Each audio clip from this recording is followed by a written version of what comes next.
What's that bubble on my CO2 hose?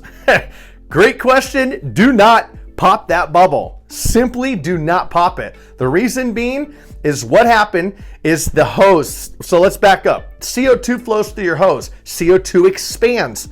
When you have a hose and you leave CO2 in it, that CO2 expands and it has to go somewhere. The hose is what is called bleeds. That's what it's called. The hose bleeds, which means a little bit of CO2 seeps out of it every so often.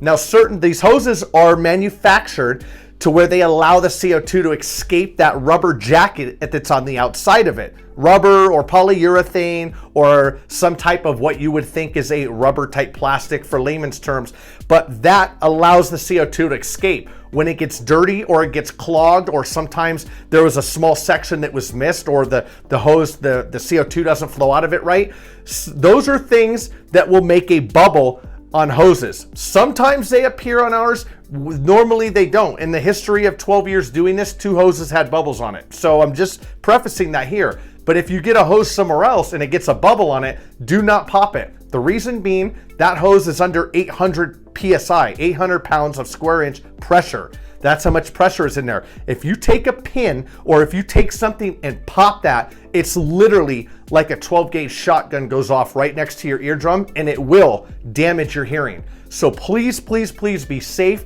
Make sure you note this. Do not pop it. Leave it outside. If you do pop it, put earplugs in, eardrums in if you pop it and you don't have earplugs.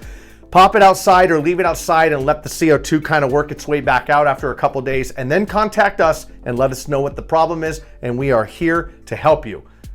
Therefore, we just answered, what's that bubble on my CO2 hose? This is CryoFX, and thanks for watching.